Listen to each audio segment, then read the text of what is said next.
السلام عليكم ورحمة الله وبركاته. الحمد لله رب العالمين والعاقبة للمتقين والصلاة والسلام على رسوله سيدنا محمد وعلى آله وصحبه أجمعين. أما بعد، فأعوذ بالله من الشيطان الرجيم. بسم الله الرحمن الرحيم.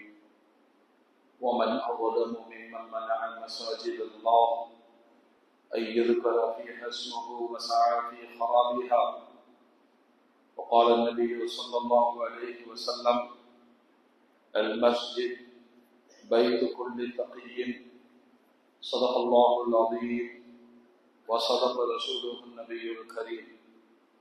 اللهم صل على سيدنا محمد وعلى آل سيدنا محمد وبارك وسلم وكرم عليه. அளவிலா அருளும் நிகரிலா அன்பும் கொண்ட எல்லாம் அல்ல அல்லாஹ்வின் திருநாமம் போற்றி ஆரம்பம் செய்கின்றேன்.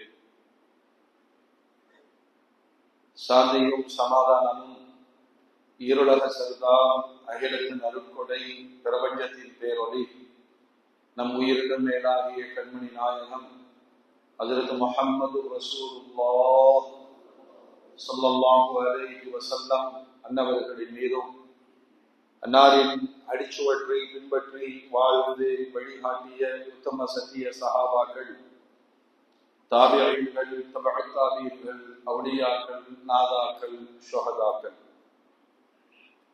குறிப்பாக பரக்கத்து நிறைந்த ஜமாதுல் ஆஃபிர் மாதத்தின் முதல் ஜும்மாவில் அல்லாஹ்வுடைய இல்லத்தில் சங்கமித்திருக்கிற நாம், நம் மக்கள், உலக முஃமின்கள் அனைவர் மீதும் அல்லாஹ்வின் பேரருள் என்றென்றும் நின்று நிலவட்டுமாக. ஆமீன். அல்ஹம்துலில்லாஹ். கண்ணியத்திற்கும் மரியாதைக்கும் உரிய அல்லாஹ்வின் நல்லடியார்களே, அருமையான முஃமின்களே, சகோதரர்களே, அல்லாஹ் ஜல்ல ஜலாலுஹு குர்ஆன் ஷரீஃபின் வழியாக அல்லாஹ்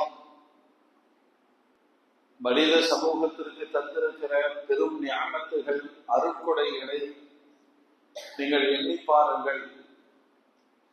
அவன் செய்திருக்கிற பேருபகாரங்களை உங்களால் எண்ணி முடிக்க இயலாது என்று அல்லாஹ்வுடைய படைப்புகள், அவனுடைய பிரம்மாண்டம், அவனுடைய திட்டங்கள், உலகளாவிய ஏற்பாடுகள் என்று அல்லாஹ்வுடைய ஆட்சி அதிகாரம் குறித்து குர்ஆன் பேசி வருகிறது.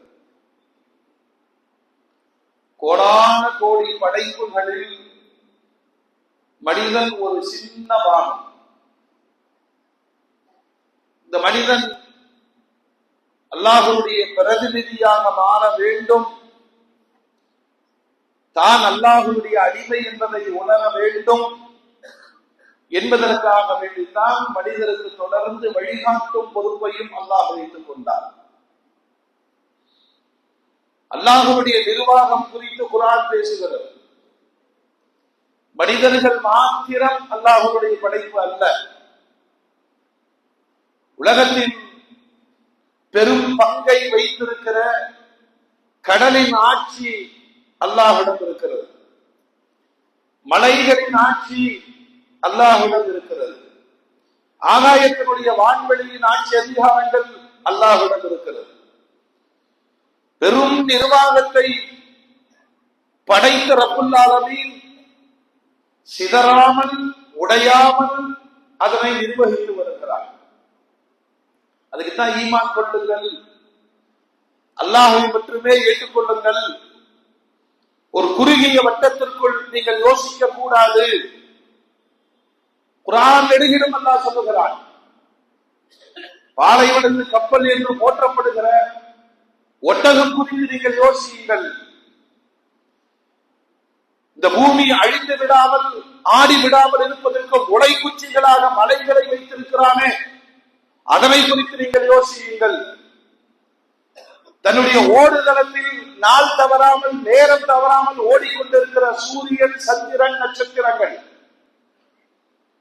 இன்னும் மனித ஆராய்ச்சிக்கு அகப்படாத கோடிக்கணக்கான விண்ணியல் சார்ந்த அதிசயங்கள். ஒரு இடத்தில் அல்லாஹ் சொல்வான், உங்களையே நீங்கள் யோசித்து பாருங்கள். அல்லாஹ்வுடைய ஆட்சி அதிகாரம் பிரம்மாண்டமானது. அதை பார்த்துதான் மூசா அலைஹிஸ்ஸலாம் ஒரு கட்டத்தில் கேட்டார்கள், அல்லாஹ் நீ தூங்க மாட்டையான்னு கேட்டார். குர்ஆன் அல்லாஹ் சொல்றான், அல்லாஹு லா இலாஹ இல்லா ஹுவல் ஹய்யுல் கய்யூம். சொல்லுங்க, தெரிஞ்சதுதானே. லா தஅഖுதுஹு சினதும் வலா நௌம். சிறுதூக்கமும் அவனை ஆட்கொள்ளாது, பெருந்தூக்கமும் அவனை ஆட்கொள்ளாது. இந்த தூக்கம் என்பதே பலகீனத்தின் அடையாளம். ஓடி உழைத்து வாடி போகிற ஒரு மனிதருக்கு மீண்டும் ஓடுவதற்கான வாய்ப்பை இந்த தூக்கம் தருகிறது. அதான் மூசா அலைஹிஸ்ஸலாம் கேட்டாங்க, இவ்வளவு பிரம்மாண்டமான நிர்வாகம், நாமளே சில நேரத்தில் டென்ஷன் ஆயிடும். எதை பார்க்கறது? வீட்டை பார்க்கறதா, கடையை பார்க்கறதா, அதை பார்க்கறதா? இப்படி அல்லாஹ் டென்ஷன் ஆனா என்ன? மூசா அலைஹிஸ்ஸலாம் கேட்டார்கள், அல்லாஹ் நீ தூங்க மாட்டாயா? பதிலை ரப்பு எப்படி புரிய வைப்பான்? மூசா அலைஹிஸ்ஸலாத்திற்கு அல்லாஹ் சொன்னால், ஒரு பாட்டில தூக்கிட்டு நடு ரோட்ல நின்றார்கள் மூசா அலைஹிஸ்ஸலாம். கால் கடுகடுத்தது, தூக்கம் ஆட்கொண்டது. எவ்வளவு நேரம் நிற்க முடியும்? தூக்கம் அவரை நிகைத்த பொழுது தூக்கிட்டார். பாட்டல் கை தவறியது, உடைந்து சில்லானது. அல்லாஹ் சொன்னா, நான் தூங்கினா இப்படித்தான் நடக்கும். படைத்தவனுக்கு, ரப்புக்கு, அடியார்களுக்கும் படைப்புகளுக்கும் இருக்கிற பலகீனங்கள் அல்லாஹ்வுக்கு இருக்காது. கடவுள் சித்தாந்தத்தை, இறை கோட்பாடை மிக தெளிவாக உலக சமுதாயத்திற்கு சொல்லுகிறது. ஏன் அல்லாஹ் கடுமையான வார்த்தையில சொல்றான்?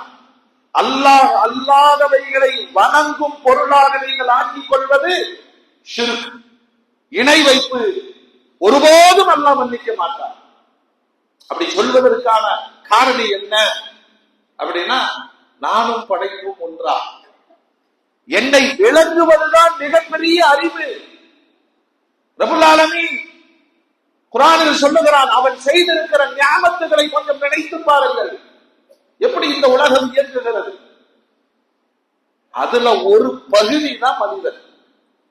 இந்த மனிதனுக்கும் அல்லாஹ் சொல்லுகிறான், உங்களுக்கும் நான் ஆட்சி அதிகாரங்கள், நிர்வாகங்களை தருகிறேன். சொல்ல போது அல்லாஹ் சொல்றான், கொடுப்பேன் எடுப்பேன், கொடுப்பேன் எடுப்பேன். யாருக்கும் நிரந்தரமான அதிகாரம், ஆட்சி என்பது கிடைத்து விடாது. ஒரு சின்ன ஆசை, நான் நிறைவேற்றி தருகிறேன். குலில்லாஹும்ம மாலிக்கல் முல்க். எல்லா ஆட்சி அதிகாரத்தையும் தன் கைவசம் வைத்திருக்கிற ரப்புல் ஆலமீன் சோதனைக்கு அப்ப கொடுப்பான். அதுல உலகத்தையே ஆட்சி செய்தவர்கள் 4 பேர். அதுல சுலைமான் அலைஹிஸ்ஸலாம் ஒருத்தர், தில்கர்னைன் ஒருத்தர், புக்த்நஸர் ஒருத்தர். 2 காபிர்கள், 2 மூமின்கள். சுலைமான் அலைஹிஸ்ஸலாத்திற்கு உலகத்தையே ஆட்சி செய்யணும்னா எவ்வளவு பலம் கொடுக்கணும், எவ்வளவு பலம் கொடுக்கணும். அல்லாஹ் பலத்தை கொடுத்தான். ஜீவராசிகளின் மொழியை, பறவைகளின் மொழியை சுலைமான் அலைஹிஸ்ஸலாத்துக்கு அல்லாஹ் கொடுத்தான். காற்றை வசப்படுத்தி கொடுத்தார். அப்படியே கொஞ்சம் மேல வரும்போது அவருக்கு ஒரு ஆசை தீரிட்டது. அல்லாஹ்வுடைய அரசாங்கம் விசாலமானது. ஏன்னா அவர் தன்னை பற்றி ஒரு ஸ்டேட்மெண்ட் கொடுத்தார். யாரு? சுலைமான் அலைஹிஸ்ஸலாம்.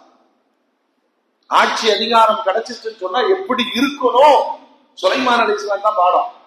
அல்லாஹ் பேசுறாரு, ஆனா மிஸ்கீனும் அல் மசாகீன்.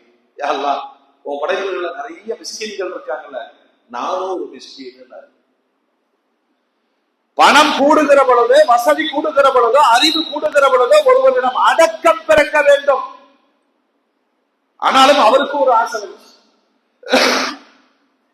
கோடான கோடி படைப்புகளுக்கு எப்படி அல்லாஹ் சாப்பாடு போடுற, எப்படி சாப்பாடு போடுற?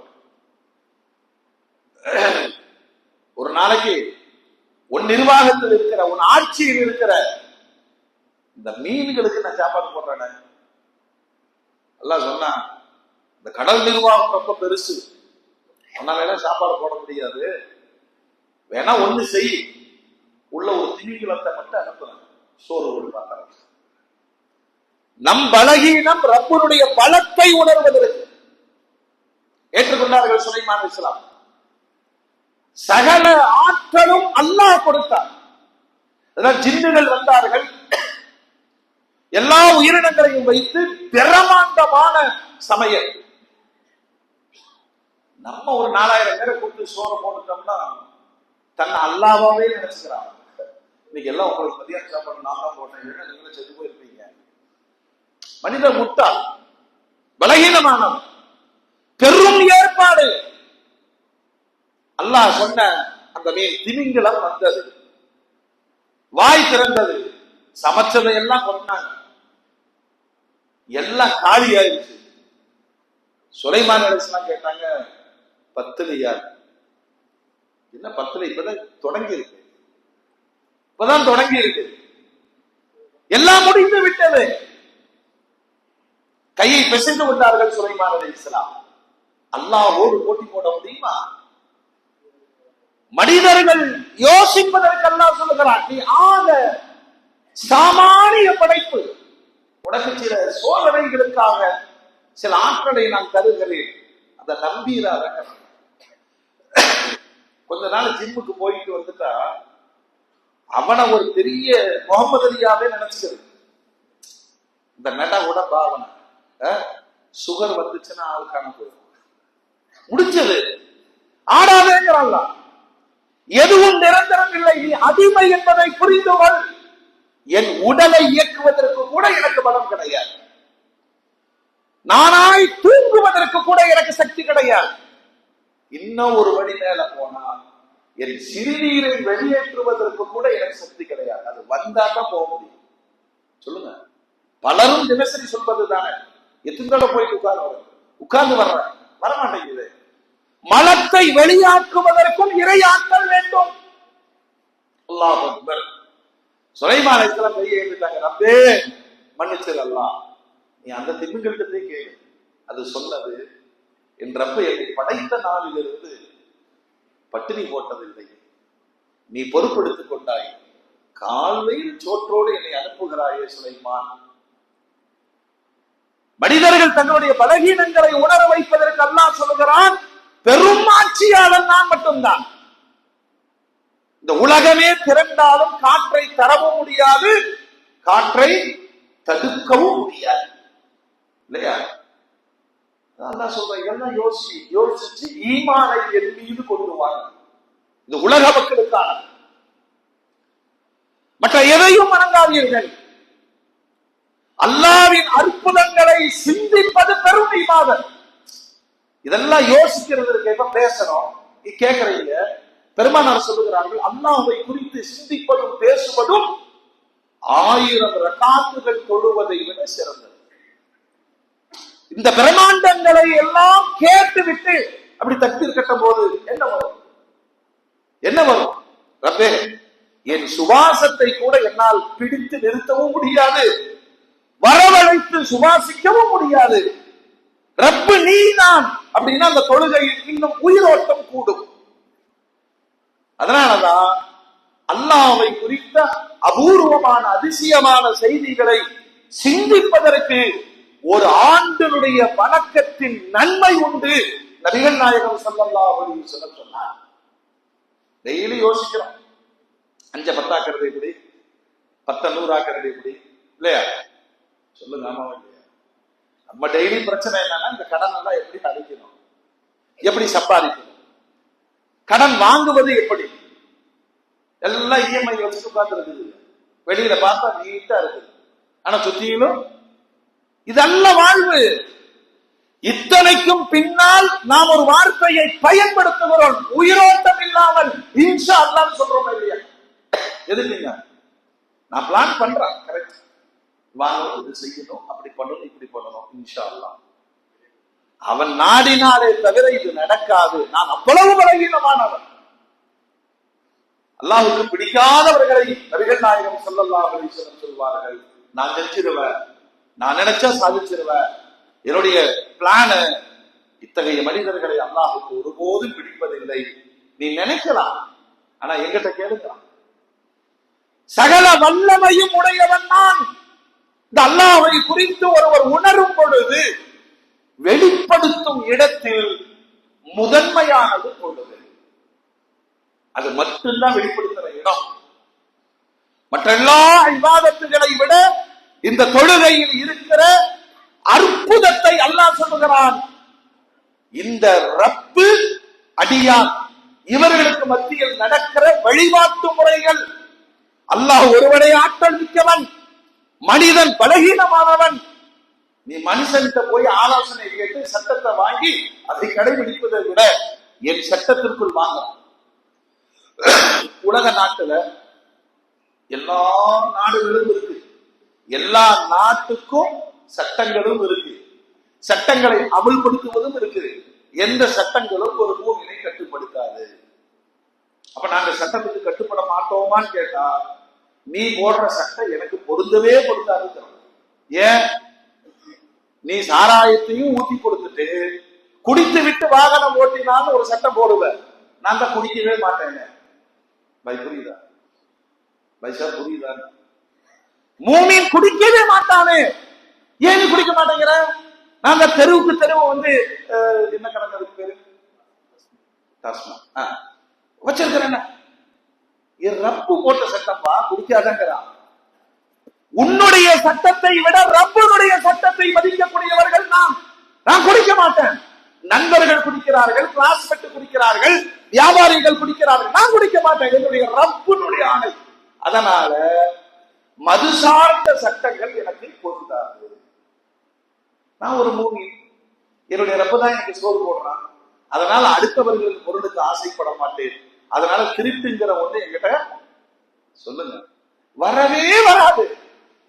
திருட்டு என்பது வராது என்கிற பொழுது நீ வச்சிருக்கிற சட்டம் என்னை எப்படி கட்டுப்படுத்தும்? நான் சொல்லவே மாட்டேன். என் ரப்பு என்ன சொல்லி கொடுத்திருக்கான் தெரியுமா?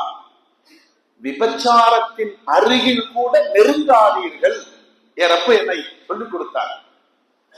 விபச்சாரத்தின் அருகில் கூட நெருங்காதீர்கள்னா அது மாதிரியான சூழலில் கூட போய் நிற்காத. ஒருத்தர் டபுள் மீனிங் பேசுறான், ஒருத்தர் அது மாதிரி சிந்தனையை தூண்டும், அதை கூட செய்யாது என்று சொல்லும் போது விபச்சாரத்தின் சட்ட திட்டங்கள் எனக்கு தேவைப்படாது.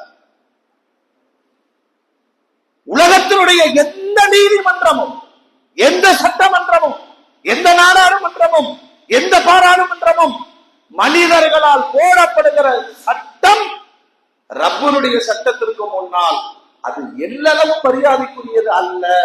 ஆனாலும் அந்த ரப்பு சொன்னான், உங்கள் மீது ஆட்சி நடத்தக்கூடியவர்களின் சட்டங்களுக்கு கட்டுப்படுங்கள். அவன் சொன்னதுனால டிராபிக் ரூல்ஸ் ஃபாலோ பண்றோம் இல்லையா? ரெஜிஸ்ட்ரேஷன் ஃபாலோ பண்றோம், சட்டத்தினுடைய அறிவிப்புகளை மதிக்கிறோம், அவ்வளவுதான். ஆனாலும் எங்களை இயக்கக்கூடியது இந்த சட்டங்கள் அல்ல, ரப்பனுடைய சட்டம். அது உங்களுக்கும் சரியானது. நீதிமன்றங்களும் அல்லாஹ்வுடைய வார்த்தையில் வெளிப்படுகிற குர்ஆனுடைய சட்டங்களில் செயல்படும் என்று சொன்னால் எந்த மனிதர்களுக்கும் அது பாதிப்பை தராது இல்லையா? எவ்வளவு அழகான தீர்மானங்கள், மாற்றத்திற்கு பரிசீலனைக்கு இடமில்லாத சட்டம் ரப்பனுடைய சட்டம். ஆனா உங்களுடைய சட்டம் அப்படி கிடையாது. ஒரு சட்டத்தை எடுத்துட்டீங்கன்னா அதுல நிறைய விமர்சனங்கள் வரும், ஓட்டைகள் ஏற்படும். உடனே நீங்க என்ன பண்ணுவீங்க? ஒரு சட்டம் போட்டு அதுக்கு கீழே ABCD வரைக்கும் வரும். பிரச்சனைகள் வர வர மாற்றங்கள் வந்து கொண்டே இருக்கும். ஆகையினால் சட்டம் படித்தவர்கள் ஓட்டைகளை மட்டுமே எடுத்துக்கொண்டு மக்களை ஏமாற்றிக் கொண்டிருப்பார்கள். இறை சட்டம் அப்படி அல்ல. ஒரு சின்ன உதாரணம் சொல்றேன். அல்லாஹ் எல்லா இபாதத்துகளுக்கு முன்பு சுத்தம் என்பதை அல்லாஹ் சொல்லித் தருகிறான். இந்த சுத்தம் எங்கிருந்து தொடங்குது அப்படின்னு சொன்னா, மலஜலம், அதே மாதிரி குளிப்பு கடமை, இங்கிருந்து சுத்தத்தை அல்லாஹ் சொல்றான். உடல் சுத்தம், உடை சுத்தம், இடம் சுத்தம், மூன்றும். நீ எந்த கண்டத்துல வாழ்ந்தாலும் சரி ஒரே மாதிரியான ஒது. இந்த ஒதுவில ABCD ஆப்ஷன் இருக்கான்னு கேட்ட கிடையாது. நீ நெதர்லாந்துல வாழ்ற பணிபடர்ந்த நாடு, அதனால முகத்தை மட்டும் கழிக்க இல்ல. ஒதுவதுதான். இந்த ஒதுவை நடைமுறைப்படுத்துவதில் சர்வதேச அளவில் கியாமத்து நாள் வரைக்கும் எல்லோருக்கும் பொருந்தும். 2 இடத்துல சட்ட தளர்வை அல்லாஹ் தந்து மாற்று தீர்வை தருகிறான். தண்ணீர் இல்லை, தண்ணீர் இல்லை, அல்லது தண்ணீரை பயன்படுத்த முடியவில்லை. இந்த நிர்பந்தம் அந்த அளவுகோலில் உங்களுக்கு இருந்தால் அடுத்து ஒரு மாற்று தீர்வு, தயம்மும் செய்தாவது தொழுது கொள்ளுங்கள். யாராவது இந்த சட்டத்தை ஃபாலோ பண்ண முடியாது, இது எங்களுக்கு மிகப்பெரிய உபாதையை தருகிறது இல்ல. உலகம் முழுவதும் ஈமான் கொண்டவர்கள் நபிகள் நாயகம் ஸல்லல்லாஹு அலைஹி வஸல்லம் அப்படித்தானே கற்றுத் தந்தார்கள். காலத்தால் மாறிவிடாத, மனிதர்களுக்கு பொருந்தாத அல்லது தொந்தரவை தரக்கூடிய எந்த சட்டத்தையும் அல்லாஹ் நடைமுறைப்படுத்தவில்லை. உலகத்துல ஆரோக்கியத்தின் அடிப்படை எது கேட்டா ஒது என்று மருத்துவ உலகம் சொல்லுகிற அளவுக்கு உடலின் நுனிப்பகுதிகளை அடிக்கடி கழுகிக்கொண்டே இருக்க வேண்டும். அதுதான் ஆரோக்கியத்தின் துவக்கம் என்று எல்லா மருத்துவமும் சொல்லுகிறது. உடலின் நுனிப்பகுதிகள் எதுங்க சொல்லுங்க? உடலின் நுனிப்பகுதி எது? 2 கை, 2 பாதம், முகம். அதைத்தானே ஒதுவுடைய எல்லா கருத்து சொல்லுகிறாங்க. டாக்டர்கள் எல்லாமே நம்மை தொடர்போது கிளவுஸ் போட்டுக்கும் போது நமக்கு ஒரு அக்கியானம் ஏற்படுது. அந்த அளவுக்கு தீண்டத்தக்கவர்களா ஒது செய்பவர்கள் உலகத்தின் முதன்மையான ஆரோக்கியவாதிகள். ஏன்னா எங்கேயோ போறோம், எதையோ சுவாசிக்கிறோம், எதேதோ படுகிறது. ஐங்காலம் அல்லாஹ்வுடைய சட்டத்தை ஒதுவின் வழியே கடைபிடிக்கிற ஒருவர் நோய்க்கு ஆட்பட மாட்டார்.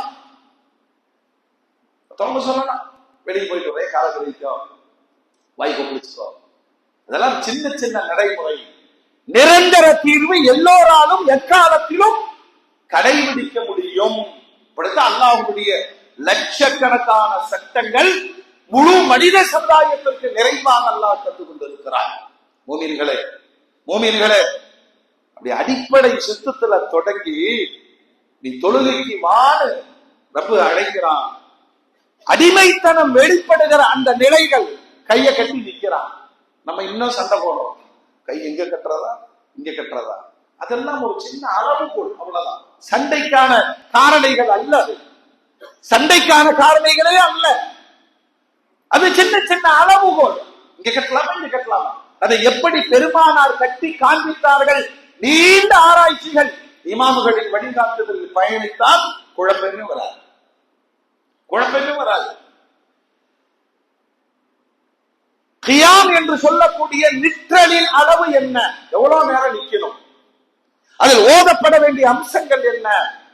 ருக்கு, அல்லாஹ்வுடைய ரசூல் சொல்வாங்க, உனக்கு தோன்றன மாதிரி தொழுகாத.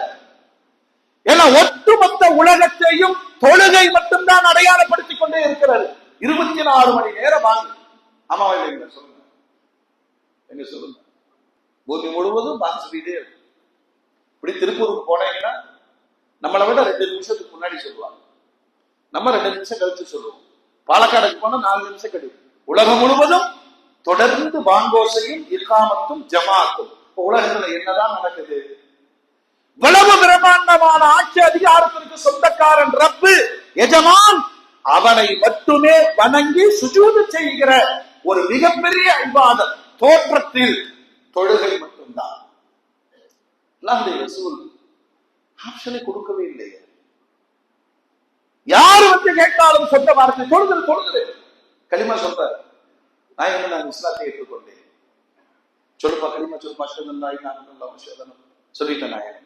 அடுத்து தொழுது.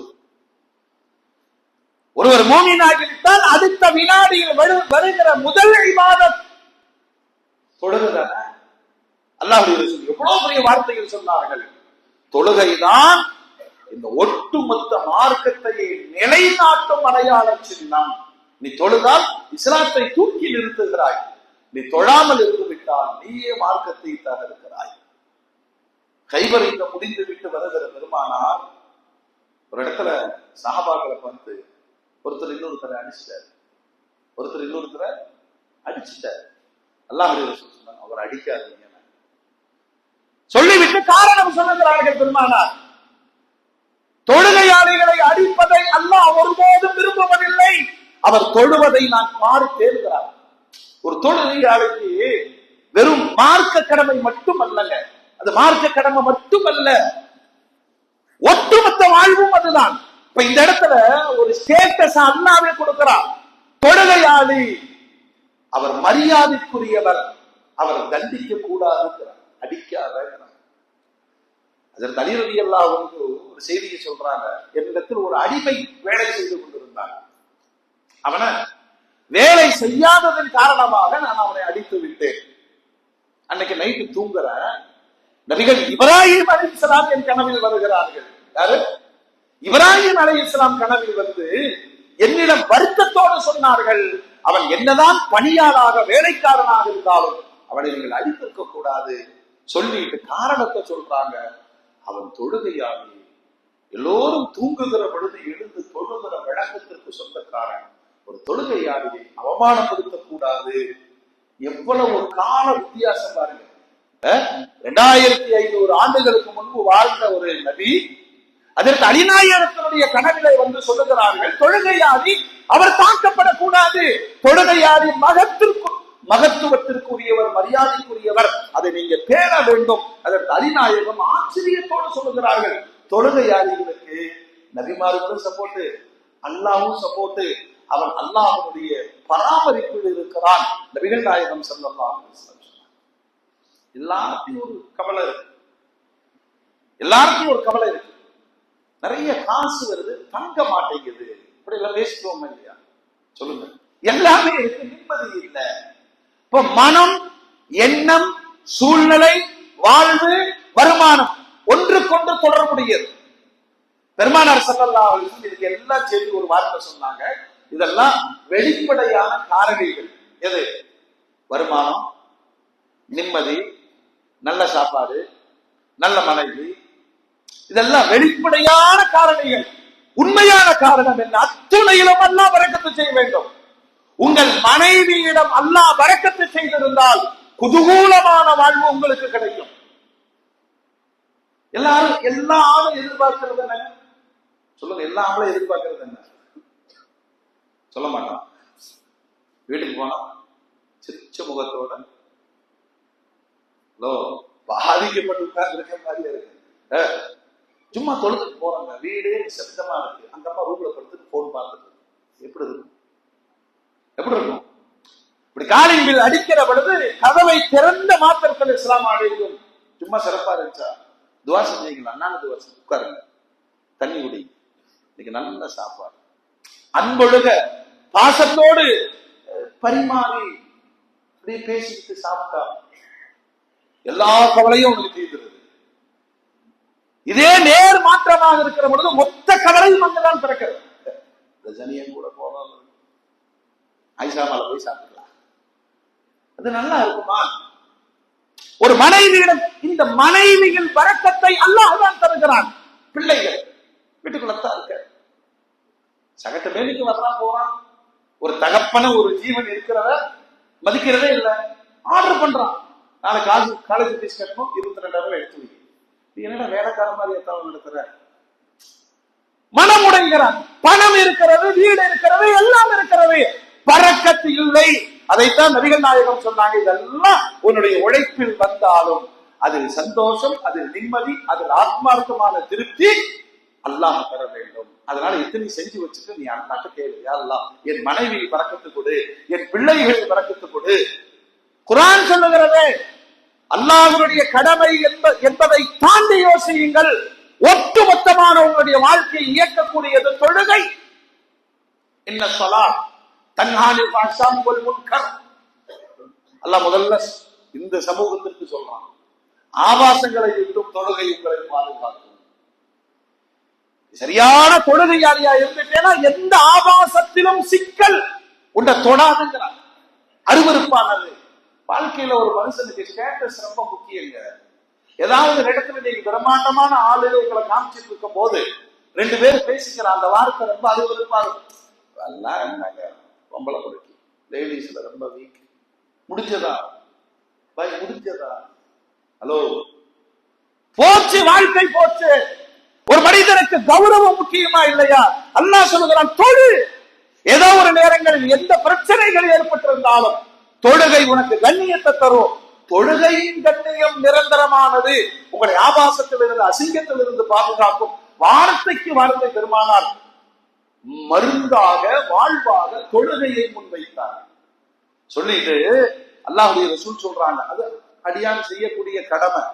அதை தாண்டி ஒருவர் தொழுகிற பொழுது அல்லாஹ் கொடுக்கிற அபிவிருத்தி திட்டங்கள் பாருங்க. பெருமானார் சொல்றாங்க, முதல்ல வறுமை நீங்கிவிடும். அதுக்கு தானே எவ்வளவு கஷ்டப்படுறோம். ஆனா நாம சொல்றது ரொம்ப வறுமைங்க, அதனால தொழுகை வர முடியல. எதிர்மறையான சிந்தனை. பெருமானார் சொல்லுகிறார்கள், யார் தொழுகையை தவறாமல் தொழுது வருகிறாரோ அல்லாஹ் அவருக்கு கொடுக்கிற மரியாதையின் முதன்மையானது வறுமையை அல்லாஹ் நீக்குவார். தொழுகையாளி ஒருபோதும் வறுமையில் சிக்க மாட்டார். வறுமைங்கிறது என்னங்க பாய்? வறுமை என்னங்க?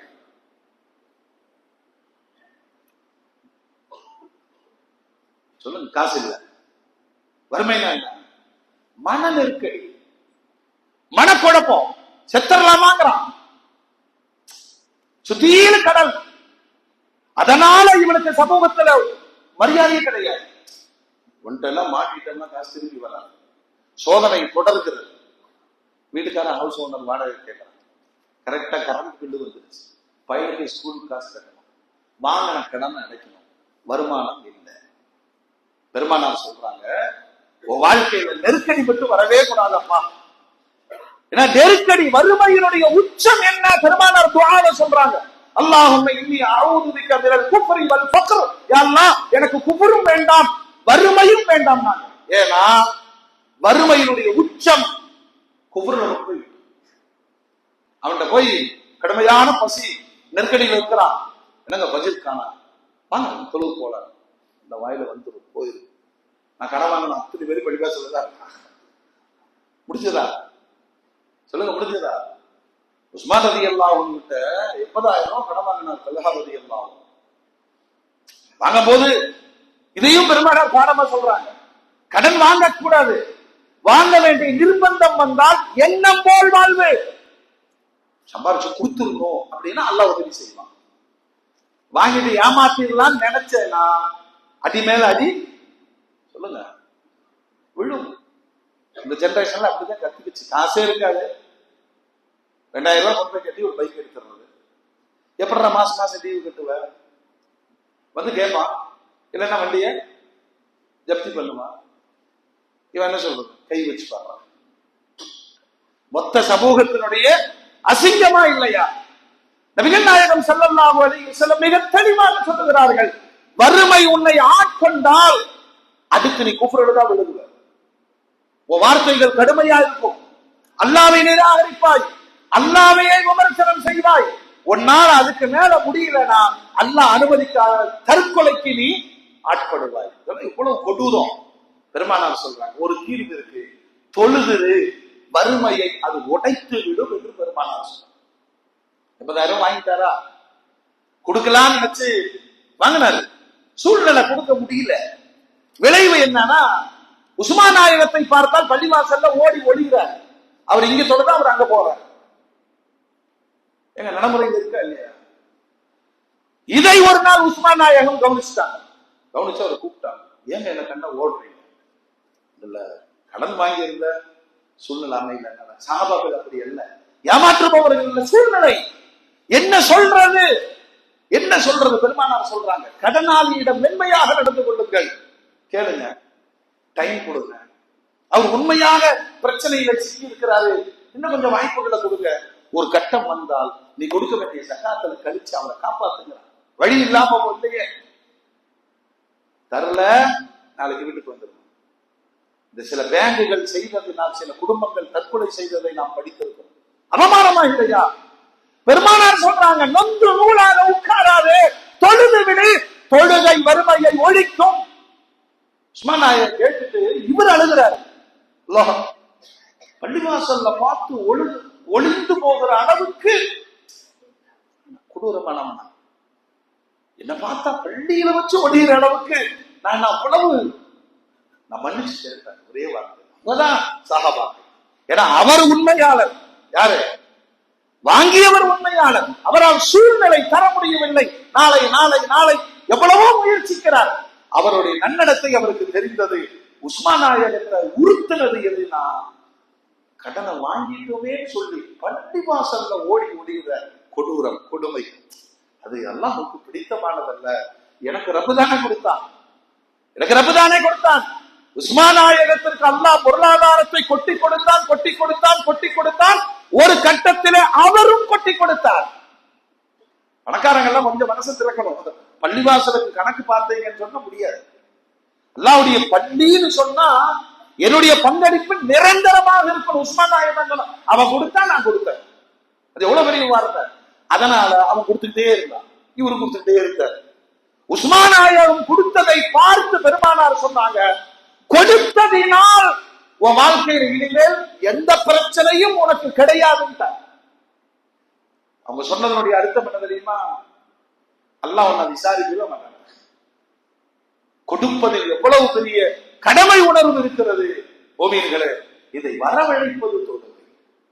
அதனாலதான் அல்லாஹ்வுடைய ரசூல் எல்லா பஜ்ர் தொழுகட்டும் பெருமானார் சொல்றாங்க, அவசரப்பட்டு ஓடாத, அவசரப்பட்டு ஓடாத. நிறைய பேருக்கு என்ன சொல்றதுன்னு தெரியாம இமாம சொல்லுவாங்க, ரொம்ப நேரம் தொழுது முடிக்கிறார்.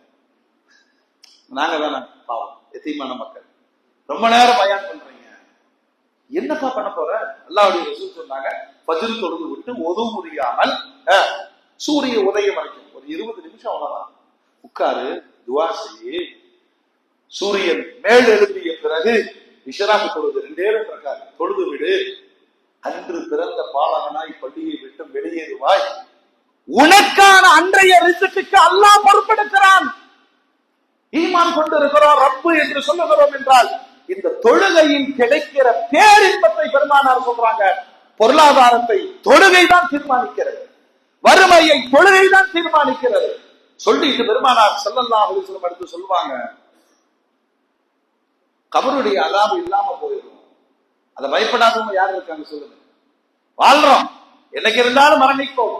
ஆனால் நிரந்தர தொழுகை நம்மிடம் இருந்து விட்டால் மன்னரை வாழ்வு வெளிச்சமாக இருக்கும். அடுத்து பெருமானார் சொல்றாங்க, கியாமத்தோடைய நாளில் ஒவ்வொரு மனிதனும் பயப்படுவது இதனுடைய ரிசல்ட் வலது கையா இடது கையா. தொழுகையாளிக்கு வலது கையில் கொடுப்பார் சொர்க்கவாதி என்ற உத்திரவாதம். அடுத்து பெருமானார் சொல்றாங்க, மறுமையின் சோதனைகளில் ஒன்று ரோமத்தை விடவும் மென்மையான ஸிராத்து முஸ்தகீம், மின்னலை விட வேகமாய் கடந்து விடுவார் தொழுகையாளி. அடுத்து பெருமானார் சொல்லுவாங்க, கணக்கே இல்லாமல் விசாரணையே இல்லாமல் சொர்க்கத்திற்கு ஒருவரை அழைத்து செல்லும் என்று சொன்னால் தொழுகை மட்டுமே இருக்கிறது. அல்லாஹ்வுடைய ரசூல் சொல்றாங்க, நீங்கள் 1000 காரணம் சொல்லி தொழுகையில் இருந்து தப்பித்துக் கொள்ளலாம். யாரையும் கேட்க போறது சொல்லுங்க, ஏன் நீ தொழுகல, இதை பண்ண முடியுமா? இஸ்லாமிய நாடாக இருந்தால் தொழுகலை சொன்னா சிறையில் அடிப்பதற்கு சட்டம் இருக்கிறது, சிறையில் அடிப்பதற்கு சட்டம் இருக்கு. இங்கெல்லாம் ஒண்ணு கேட்க முடியாது, நீ தொழுதா உனக்கு, நான் தொழுதா எனக்கு, உபதேசம் செய்யலாம். அல்லாஹ்வுடைய ரசூல் சொல்றாங்க, இவ்வளவு உணர்ந்தும், ஏன்னா மொத்த இஸ்லாம் வெளிப்படுவது தொழுகையில் மட்டும்தானே, அதை நீ கவனம் இல்லாமல் விட்டுவிட்டால் அல்லாஹ்வுடைய சோதனைகள் எப்படி வரும்? பெருமானார் சொல்றாங்க, முதல்ல வயதில் பரக்கத்தை அல்லாஹ் எடுத்து விடுவார். நம்மளே கேட்கிறோம், இளவயசு மரணங்கள் ஏன் திடீர்னு சம்பவிக்குது? நிறைய இருக்க இல்லையா? தொழுகை இல்லாதவனுடைய ஆயுட்காலம் குறைக்கப்படும். நீ என்ன ஜிம்முக்கு போய் டெய்லி 50 முட்டை தின்னாலும் புடிங்கிட்டு போச்சுன்னா தப்புன்னு போயிடும். தொழுகையை விடுபவனுக்கு ஆயுள் குறையும் பெருமானார் சொல்றாங்க. 2வது சொன்னாங்க, சில பேரை பார்த்தவன்னு சொல்லுவோம், அவரு ரொம்ப ஃப்ரெஷ்ஷா இருக்காரு. நீங்க எந்த பியூட்டி பார்லருக்கு போறீங்க கேட்க முடியுமா? அதெல்லாம் சும்மா ஒரு ஏமாற்று வேலை. எது நம்ம பொம்பளைங்களா நம்ம சம்பாத்தியத்தை பாதியை துறைக்கிறாங்க. பியூட்டி பார்லர் போய் ரோஸ் வெள்ளை எல்லாம் நல்லவனுடைய கொண்டாட்டியே கல்யாணத்துல பார்க்கலாம், முடிவு பண்ணிக்கலாம் இவன் நல்லவனா இல்லையா. ஒரு தொழுகையாளுக்கு முகத்தில் பிரகாசம் இருக்கும். பெருமானார் சொல்றாங்க, ஒதுவில் தொழுகையில் பிரகாசம் தொழுகையினால் கிடைக்கும். அல்லாஹ் மூமின்ங்கிற அடையாளத்தை மூஞ்சியில எடுத்துருவான். நாமளே சொல்றோம், முகத்துல குளிச்சாலே விளங்காது, முகம் கொடூரமா இருக்கும், இருக்கா இல்லைங்களா? எத்தனை மனிதர்களை எப்படி பார்க்கணும், அந்த முகத்துல இருக்கிற பிரகாசம் கருப்பு வெள்ளை நட்ட குட்டையெல்லாம் கிடையாது, முகம் பிரகாசமாக இருக்கும். அதை தொழுகையை விடுபவனுக்கு அல்லாஹ் நீக்கி விடுவான். பெருமானார் சொன்னாங்க, தொழுகை தவிர எல்லாரும் செய்யறாங்க. கவனிக்கணும், தொழுகை இல்ல, உம்ரா கரெக்டா பண்ணிடுறாரு, அஜித் போயிடுறாரு, ஜகாத் எல்லாம் கொடுக்குறாரு, சமூகத்துல நல்ல பேரு, எதையுமே ஏற்றுக்கொள்ள மாட்டேன் அல்லாஹ் சொல்வதாக பெருமானார் சொல்கிறார். இது தனி மனித கடமை மட்டுமல்ல, ஒரு சமூகத்தினுடைய அங்கீகாரம், அடையாளம். யார் தொழுகையை கவனமற்று விடுகிறாரோ எந்த அமலும் ஏற்றுக்க மாட்டேங்கிறாங்க. அப்புறம் உட்கார்ந்து துவா செய்யறாரு, வானத்திற்கு கூட அவருடைய துவா உயராது. அல்லாஹ் ரசூல் சொன்னாங்க, ஐங்கால தொழுகைக்கு பிறகு கேட்கப்படுகிற துவா மறுக்கப்படாது என்று பெருமானார் சொன்னாங்க. அதுலயும் நம்முடைய அறியாம என்ன தெரியுமா, இமாம் என்ன கேட்கிறாரு எங்களுக்கு என்ன தெரியும், கூட்டு துவா ஓத மாட்டாங்க, முடிஞ்சேன்னு அர்த்தம், முடிஞ்சேன்னு அர்த்தம். சரி, ஏன் துவா உனக்கு பிடிக்காது, நீ கேட்கலாம்ல, சொல்லுங்க, நீ கேட்கலாம்ல. ஐங்கால தொழுகைக்கு பிறகு கேட்கப்படுகிற துவா மறுக்கப்படாது என்று பெருமானார் சொன்னார். அடுத்து மூமின்களே, நபி ஸல்லல்லாஹு அலைஹி வஸல்லம் சொல்லுகிறார்கள், மற்றவங்க கேட்கிற துஆல நமக்கு கிடைக்குமா, அந்த நசீபும் இல்லாம போகுது. நம்ம துவா கேட்கறோம்ல, எல்லா மூமின்களை மன்னிச்சிரு, முஸ்லிம்களை மன்னிச்சிரு, எல்லாருக்கும் வாழ்வு கொடு, அந்த பட்டியல இவன் வரமாட்டான். யாரு? தொழுகை இல்லாதவன் வரமாட்டான். நல்லோர்களின் துஆவில் இவனுக்கு பங்கு கிடையாது. நபிகள் நாயகம் ஸல்லல்லாஹு அலைஹி வஸல்லம் சொல்றாங்க. அடுத்து பெருமானார் கொஞ்சம் கடுமையாக சொல்லுகிறார்கள், ஒருவன் மரணிக்கிற பொழுது தொழுகை இல்லாததினால் அவனுக்கு ஏற்படும் விளைவுகளை அல்லாஹ்வுடைய ரசூல் சொல்லும் போது அவன் உயிர் கடுமையாக கைப்பற்றப்படும், கடும் தாகத்திற்கும் பசிக்கும் ஆளான நிலையிலே அவன் மரணிப்பான். அடுத்து சொன்னான், அவருடைய உயிர் மிக கடுமையான முறையிலே வானவர்களால் கைப்பற்றப்படும். இன்னும் ஒரு வழி மேல போய் சொன்னாங்க, நம்ம எல்லாருமே அல்லாஹ்ட்ட கேட்கறது ஈமானோடு மௌத்தாதோடு தான் கேட்கிறோம் இல்லையா? அந்த பாக்கியத்தை அல்லாஹ் பறித்து விடுவான். வாழ்க்கை முழுவதும் நீ தொழுகாம இருந்துட்டு சக்கராத்துல மட்டும் கலிமா வரணும்னு கேட்கறதுக்கு என்ன நியாயம்? மரணத்தின் போது ஈமான் பறிக்கப்படும். நஊது பில்லாஹ், அல்லாஹ் நம்ம எல்லோரையும் பாதுகாப்பானாக. அருள்நபி ஸல்லல்லாஹு அலைஹி வஸல்லம் சொல்றாங்க, கபருல வச்ச உடனே முன்கர் நக்கீருடைய கேள்வி கடுமையா. இங்க ஐடிஐல வந்துட்டா இந்த கேள்விக்கு பதில் சொல்ல முடியல, நல்ல பில்லு கள்ள பில்லு எவ்வளவு பிரச்சனைகள். முன்கர் நக்கீரனுடைய கேள்வி கடுமையாகும், கபருடைய இருள் கடுமையாகும். அவருடைய 2 விலா எலும்புகளும் ஒன்றோடு ஒன்று இணைகிற அளவுக்கு கபரு அவனை அதாபு செய்யும். கியாமத்துடைய நாளில் விசாரணை கடுமையாகும், அல்லாஹ் கோபப்படுவான், நரகத்தை கொண்டு தண்டிப்பான். இப்படி ஒரு 15 வகையான கடுமைகளை நபிகள் நாயகம் ஸல்லல்லாஹு அலைஹி வஸல்லம் தொழுகை விட்டவர்களுக்கு சொன்னார்கள். மோமீன்களே, தொழுகையாளிகள் தான் மஸ்ஜிதுகளை பாதுகாக்கிறார். மஸ்ஜித் என்பது வக்ஃப், பள்ளிகளின் மீது தாக்குதல், வக்ஃபை அபகரிக்க மத்திய அரசனுடைய பாசிச பயங்கரவாதத்தின் போராட்டம். டிசம்பர் 6 முடிஞ்சு போச்சேன்னு நம்மாளர்களே சொல்றாங்க. எப்படி முடியும்? ஒரு இடத்தில் ஒரு பள்ளிவாசல் உருவாக்கப்பட்டு விட்டால் கியாமத்து நாள் வரைக்கும் அதுதான் பள்ளிவாசல். வரலாறு எழுதும். இதே பைத்துல் முகத்தஸ புக்து நஸர் என்று சொல்லக்கூடிய நெருப்பு வணங்கியான அரசன் அடிச்சு உடைச்சு தரமட்டமாக்கிட்டான். வரலாறு. இப்ப பைத்துல் முகத்தஸ் இருக்கா இல்லையா? சொல்லுங்க. அல்லாஹ்வுடைய இல்லம் தகர்க்கப்பட்டால் மீண்டும் எழுப்பப்படும். அதனால பாபரி போகல. நம்முடைய கவனக்குறை. 500 ஆண்டு பழமையானது, பிரிட்டிஷார்கள் ஏற்படுத்திய ஒரு சூழ்ச்சி, அதற்கு பெரும்பான்மை சமூகம் பலியானது. இந்த பயங்கரவாதம் இவங்களுடைய அஜெண்டா, RSS அஜெண்டா என்னன்னா ஒவ்வொரு பள்ளியா பிரச்சனை பண்ணணும். அவங்க அஜெண்டா இருக்கு. இது பாபரியோட முடிஞ்சிருச்சுன்னு விட முடியாது. ஷாஹி மஸ்ஜித் இந்தியாவுடைய வரலாற்று சின்னமாக இருக்கிற அஜ்மீர் தர்கா, அது இந்தியாவுடைய வரலாற்று சின்னம். அது இன்னைக்கும் பிரதமர் அதற்கு போர்வை கொடுத்து அனுப்புகிற மரபுகள் சட்ட ரீதியாக கேள்வி எங்கு எழுப்புகிறார்கள், இது எங்களுடைய வழிபாட்டு. அப்படியே திரும்பி போனால் என்ன ஆகும் சொல்லுங்க? இந்தியா முழுவதும் பெரும்பான்மை முகலாயர்களால் கொடுக்கப்பட்ட வகுப்பு நிலங்கள், அதில் தான் அரசாங்கம் வாடுகிறது. பெரும்பான்மை சமூகத்தினுடைய வழிபாட்டு தலங்கள் இருக்கிறது. ஏதோ அரசியல் சூழ்ச்சிகளால் சிறுபான்மையாக நிர்பந்தமாக வாழுகிற ஒரு சமூகத்தினுடைய வழிபாட்டு தலங்களை தொடர்ந்து அவமானப்படுத்துவதும் அபகரிக்க நினைப்பதும் ஆட்சியாளர்களும் நீதிமன்றமும் மொத்த இந்தியாவும் பாசிசமா மாறிடுச்சு. ஒருத்த நீதிபதி படிச்ச சட்டத்தை சொல்றது இல்ல, அவனுக்கு அடுத்து எங்கேயாவது கவர்னர் போஸ்ட் போடுவாங்களா, உடனே அவன் செய்யற வேலை என்னமா இருக்குன்னா இந்த பள்ளிவாசல் வேறு வழிபாட்டு தலமாக இருந்தது. அது இந்தியாவில் அரசியலமைப்பு சட்டத்துல இல்லை என்று முடிவான ஒரு விஷயம்.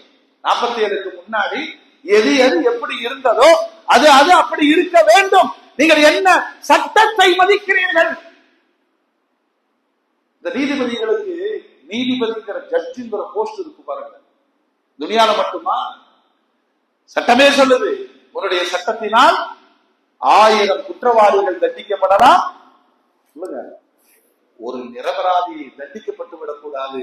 இந்த நாட்டிற்காக வாழ்ந்து உழைத்த ஒரு சமூகம் நிரபராதிகளாக இருக்கிறோம். எங்கள் மீது தொடர்ந்து அநியாயத்தை கட்டமைத்து விடுவதற்கு, பாசிச பயங்கரவாதத்திற்கு சட்டம் படித்த நீதிபதிகள் எப்படி துணை போகிறார்கள்? இந்த நாடு பேசும், வரலாறு சொல்லும். என்ன உருவங்கள் மாற்றப்பட்டாலும் பாபரி மஸ்ஜித் அந்த இடத்தில் மஸ்ஜித் எழும்பத்தான் செய்யும். யாரை கொண்டு அல்லாஹ் அதை நடத்துமான்னு தெரியாது.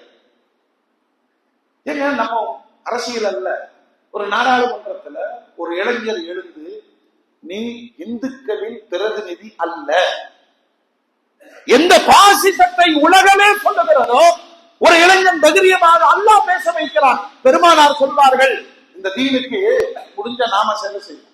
முடிஞ்ச ஆமா, இந்த தீனை ஒரு பாவியை கொண்டாவது அல்லாஹ் உயிர்ப்பித்து விடுவார். பெருமானார் சொல்ல நாடாளுமன்றத்துல குளிர்கால கூட்டத்தொடர்ல ஒரு பாசிச பயங்கரவாதனுடைய முகம் மாறுகிறது.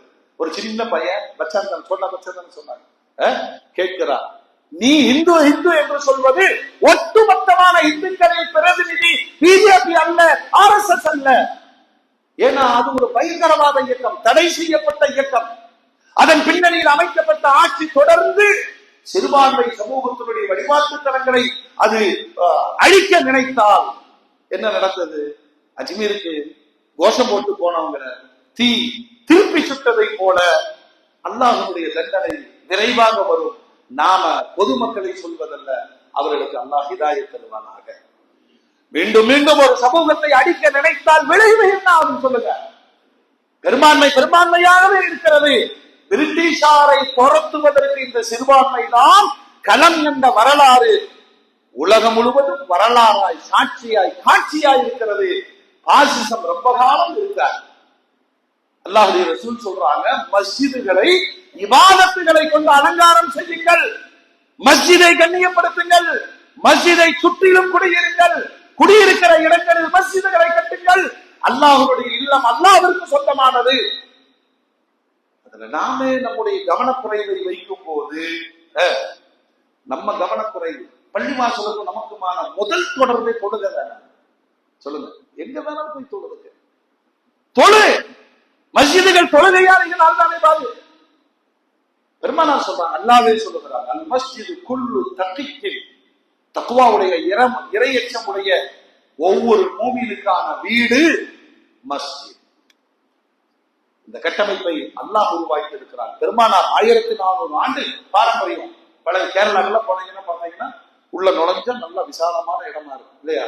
ஒரு பள்ளிவாசல், பக்கத்துல மதரசா, இந்த பக்கம் கபிரிஸ்தான். எங்க வாழ்க்கையை உழவுதான் பெருமானார் சுத்தி காமிச்சிட்டாங்க.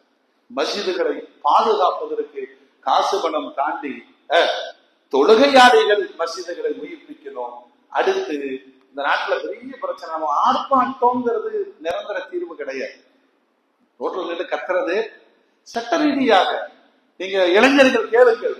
அந்த ஒண்ணு அரசாங்கத்துல கேட்கறது இருக்குல்ல, தகவல் அறியும் போய் கேளுங்க, எல்லாரும் கேளுங்க. பாபரி மசீத் என்னானது கேளுங்க, ஷாஹி மஸ்ஜிதுடைய சட்ட ரீதியான தீர்வுகள் என்ன கேளுங்க, மத்திய அரசின் மீது நீதிமன்றங்களின் நடவடிக்கை என்ன, பாபரி மஸ்ஜிதை இடிப்பதற்கு முன்னால் நின்றவர்கள் யார், திரும்ப திரும்ப கேளுங்கள். சட்டத்தை, இது மனித சட்டம், இவன் போடுற சட்டம் இவன் எழுதுனது, இவனே மாற்றி எழுதுவான். இந்த சட்டங்கள் அவர்களுக்கு எதிராகவே திரும்பும். அதனால கொஞ்சம் புத்திசாலியாகவும் மூமின்கள் இருக்கணும். முதலில் நாம் சரியான முஸ்லிமாக இருக்கணும். சகோதர சமுதாயத்திற்கு வாழ்வின் மூலமாக தாவா செய்யணும். ஆட்சியாளர்களுக்கு அவ்வப்போது சட்ட ரீதியான நெருக்கடிகள் தந்து கொண்டே இருக்கணும். எவ்வளவு வழிகள் இருக்கிறது. நம்ம அந்த பக்கம் போக மாட்டோம், லாவும் பிடிக்க மாட்டோம், லாயரையும் பார்க்க மாட்டோம். நான் தமாசாவே சொல்றேன், உப்படிபாளையத்துல இருந்து அப்படியே பயணிச்சு போனா நல்ல காஸ்ட்லியான ஸ்கூல் வருது, ஹை கிளாஸ் காலேஜஸ் இருக்கு, பெரும் பெரும் ஆஸ்பத்திரிகள்லாம் இருக்கு. ஆத்துப்பாலத்துல இருந்து இறங்கினா பிரியாணி கடையா இருக்கு, கறிக்கடையா இருக்கு, கோழிக்கறியா இருக்கு. நம்ம லெவல் அவ்வளவுதான். உலகத்திற்கு கல்வியை தந்த சமூகம் அல்லவா, மருத்துவத்தை சொல்லிக் கொடுத்த, நாகரிகத்தை சொல்லிக் கொடுத்த சமூகம் அல்லவா. நம் தரத்தை நாம் உயர்த்தாமல் என்னோட தெளிவா தெரிஞ்சு வச்சுக்கணும்.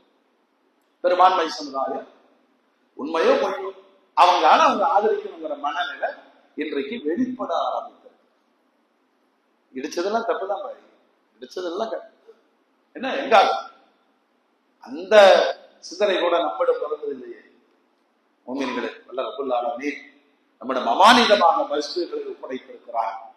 சண்டை சச்சரவுகளை தவிர்த்து, குழப்பங்களை தவிர்த்து, பள்ளிவாசல்களை இபாதத்தை கொண்டு, தொழுகையை கொண்டு ஹயாத்தாக்குவது மிக பெரும் ஜிஹாத். இன்னொரு பக்கம் ஒரு பள்ளி எழுதிட்டாங்க, லட்சம் பள்ளி உருவாயிருச்சு. பாபரி மஸ்ஜித் இடிப்புக்கு பிறகு இந்தியாவில் இருக்கிற உலகத்திலே அதிகமான மஸ்ஜிதுகள் எங்க இருக்கு? இந்தியாவில் தான் இருக்கு. பெரும் நாடு, ஜனநாயகத்தினுடைய வடிவமைக்க நாடு. அமெரிக்கால டெய்லி பயப்படலாம், வெறும் பள்ளியா அப்ரூவலோட நடந்துட்டு. இதெல்லாம் நீங்கள் எப்படி எதிர்கொள்வீர்கள் என்றால் ஒரு வழி இருக்கிறது. ஆட்சியாளர்களும் சரி, சட்டம் படித்த நீதிபதிகளும் சரி, நீங்கள் இஸ்லாத்தை ஏற்றுக்கொள்ளுங்கள். நாம சொல்ல வேண்டிய அவசியமான செய்தி. நாடாளுமன்றத்தில் இருந்து அல்லாஹ் அக்பர் என்ற குரல் கேட்கிற காலம் வெகு தூரத்தில் இல்லை. நாங்கள் எதிரிகள் அல்ல. சத்தியமான மார்க்கம் இது போராட்டத்திலேயே பிறந்தது, போராடிக்கொண்டே இருக்கிறது. காபாவுக்கும் பிரச்சனை, ரவுதாவுக்கும் பிரச்சனை, பைத்துல் முகத்தஸிற்கும் பிரச்சனை, பாபரிக்கும் பிரச்சனை. அப்படின்னா நாங்கள் பிரச்சனைக்குரியவர்கள் அல்ல. ஓர் இறைவனை வணங்குவதினால் உலகம் எங்களை இருக்கிறது. நீங்களும் வந்து விடுங்கள், எல்லோரும் அல்லாஹ்வை வணங்குவோம். இந்த ஷிர்க்கும் குஃப்ரும் உங்களை சிந்திக்க விடாமல் தடுக்கிறது என்ற தாவா தொடர்ந்து ஒழிக்க வேண்டிய காலம். அல்லாஹ் அந்த மக்கள் அத்தனை பேருக்கும் அல்லாஹ் ஹிதாயத்து தருவானாக. இருக்கிற மஸ்ஜிதுகளை பாதுகாப்பதற்கு சமூகம் உள்ளுணர்வோடு தொழுகையால் மஸ்ஜிதுகளை பாதுகாக்க வேண்டிய கடமை இந்த சமூகத்திற்கு அவசரமாக இருக்கிறது. வல்ல ரப்புல் ஆலமீன் அத்தகைய மூமின்களாக முத்தகீன்களாக வாழ்ந்து வழிகாட்டுகிற தௌஃபீகை அல்லாஹ் அனைவருக்கும் வழங்குவானாக. வா ஆஃபிரு தஅவானா அல்ஹம்துலில்லாஹி ரப்பில் ஆலமீன்.